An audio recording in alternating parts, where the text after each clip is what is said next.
Assalamualaikum warahmatullahi wabarakatuh. Sahabat beriman yang dirahmati Allah. Mungkin kita semuanya pernah bertanya kepada diri sendiri, mengapa hidup kita seolah susah, rezeki terasa sangat jauh, kesusahan demi kesusahan datang silih berganti, seolah hidup ini tidak berpihak pada kita.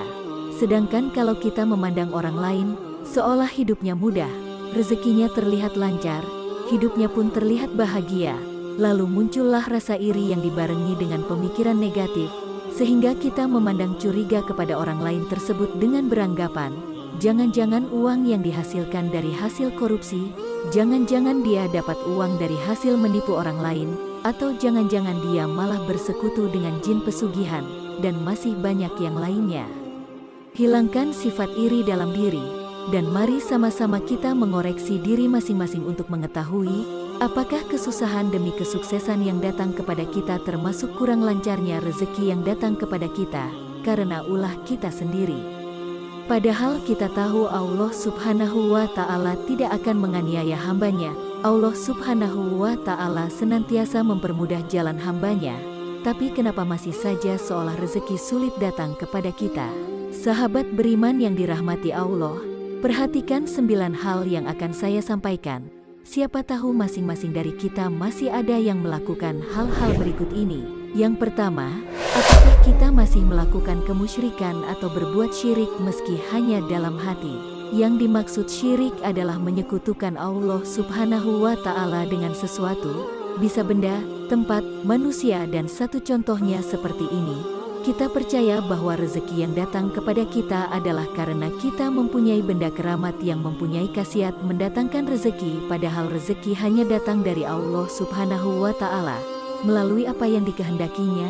Apabila rezeki datang melalui seseorang, berterima kasihlah kepada Allah dan bersyukurlah kita dipertemukan oleh Allah Subhanahu wa Ta'ala dengan orang tersebut, dan bukan beranggapan yang memberikan rezeki adalah si fulan.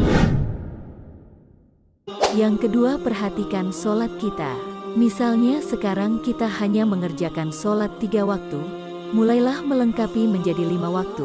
Misalkan masih malas, paling tidak tambah 1 waktu, kemudian di hari berikutnya tambah 1 waktu lagi, dan jika sudah lengkap 5 waktu, pertahankan dengan cara bersegeralah menunaikan kewajiban saat terdengar panggilan azan. Hindari untuk menunda, karena disinilah awal salat kita akan kembali seperti semula.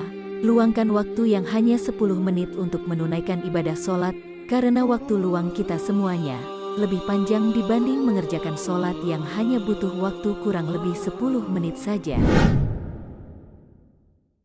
Yang ketiga, hindari sebisa mungkin menyakiti hati orang tua kita. Apabila kita pernah berbuat salah atau mengucapkan perkataan yang menyakiti hati orang tua, mulai sekarang, bangunlah dan meminta maaf kepada kedua orang tua kita. Karena ridho Allah Subhanahu wa Ta'ala ada pada ridho orang tua juga. Lalu bagaimana kalau orang tua kita sudah meninggal, sedangkan kita pernah menyakiti hatinya dan belum sempat meminta maaf? Paling tidak, doakanlah mereka dengan doa yang baik dan meminta maaflah kepada Allah Subhanahu wa Ta'ala, karena sesungguhnya Allah Subhanahu wa Ta'ala maha belas kasih kepada hambanya. Yang keempat, apakah kita memakan harta yang bukan hak kita? Dalam hal ini sangat luas penjelasannya, namun saya contohkan yang mudah saja. Dari setiap rezeki atau kekayaan yang kita dapat, ada hak dari fakir miskin termasuk anak yatim piatu, yakni 2,5%. Untuk itu kita sisihkan bagian yang memang menjadi hak mereka dari penghasilan kita, lalu berikan. Caranya bagaimana? Carilah anak yatim piatu orang miskin di daerah kita tinggal dan berikan hak-hak mereka. Kita tidak perlu malu meski yang kita berikan hanya sedikit, karena berawal dari sedikit dengan niat yang tulus, itulah awal kita semuanya akan ditambah rezeki yang berlimpah oleh Allah Subhanahu wa Ta'ala, insya Allah. Yang kelima, berdagang dengan tidak jujur. Apabila kita hendak melakukan jual beli, hendaknya tidak mengurangi takaran. Bahkan kalau bisa lebihkan sedikit takaran dan niatkan untuk bersedekah. Apabila jual beli barang, utarakan barang tersebut sesuai dengan kondisinya. Ada yang bilang jujur akan hancur, tapi perlu diketahui, mungkin kita akan menerima lebih sedikit daripada yang tidak jujur, tapi yakinlah kita akan mendapat lebih besar di kemudian hari. Orang yang tidak jujur mungkin akan mendapatkan banyak di awal, akan tetapi setelahnya akan mendapatkan sedikit, karena perbuatan kurang jujur yang dilakukannya sendiri. Untuk itu, saran kepada kita semuanya, jika sifat ini masih ada pada kita semuanya, mulailah sedikit demi sedikit kita hilangkan karena Allah Subhanahu wa Ta'ala Maha mengetahui apa yang kita lakukan. Yang keenam, apabila kita semuanya sudah berumah tangga, hindari untuk menyia-nyiakan atau menyakiti anak maupun pasangan hidup kita. Apabila kita merasa kesal dengan kelakuan anak atau pasangan, kalau bisa cobalah untuk mengoreksi diri dulu, kenapa pasangan atau anak kita belum mampu seperti yang kita inginkan. Lalu diskusikan bersama dan temukan akar permasalahannya. Apabila masih belum menemukan titik terang, berdoalah dan serahkan semua masalah kepada Allah Subhanahu wa Ta'ala untuk mencarikan cara yang terbaik sambil tetap berusaha. Insya Allah kita semuanya akan ditunjukkan jalan yang terbaik untuk mengurangi masalah. Karena sesungguhnya Allah Subhanahu wa Ta'ala adalah sebaik-baiknya pemberi solusi. Bagi yang belum berumah tangga, ini bisa menjadi pelajaran untuk mendapatkan pasangan yang baik nantinya.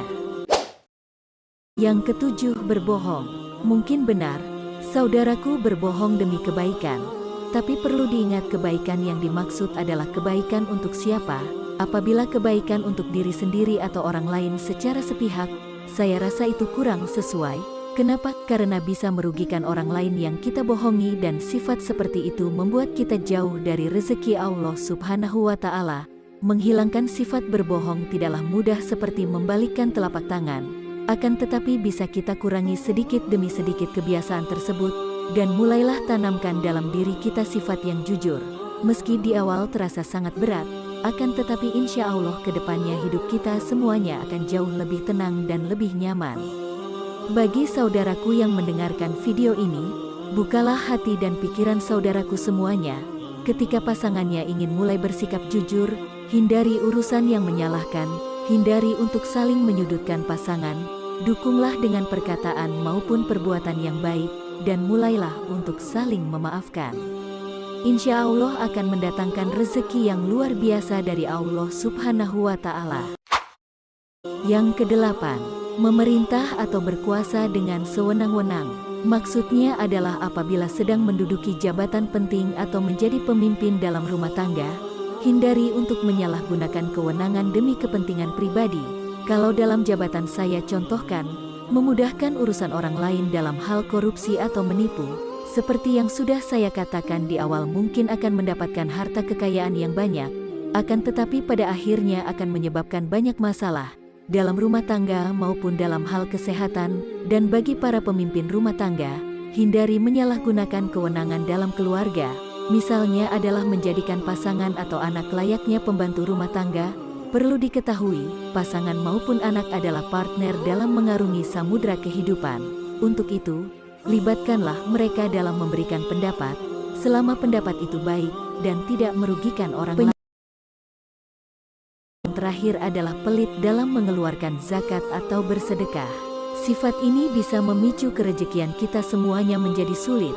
Di dalam hal ini saya mengatakan, hukum alam itu berlaku. Maksudnya adalah, apabila kita sulit mengeluarkan sedekah yang menjadi hak mereka, maka Allah Subhanahu wa Ta'ala pun akan mempersulit rezeki yang akan datang kepada kita.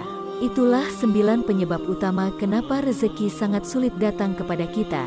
Untuk itu bagi saudaraku semuanya yang mendengarkan video ini, mulai sekarang dan seterusnya, hindari dan tinggalkan sebisa mungkin 9 hal-hal tersebut, dan mulailah menanamkan kebaikan untuk menuai kebaikan pula. Demikian yang bisa saya bagikan. Semoga bermanfaat untuk kita semua. Assalamualaikum warahmatullahi wabarakatuh.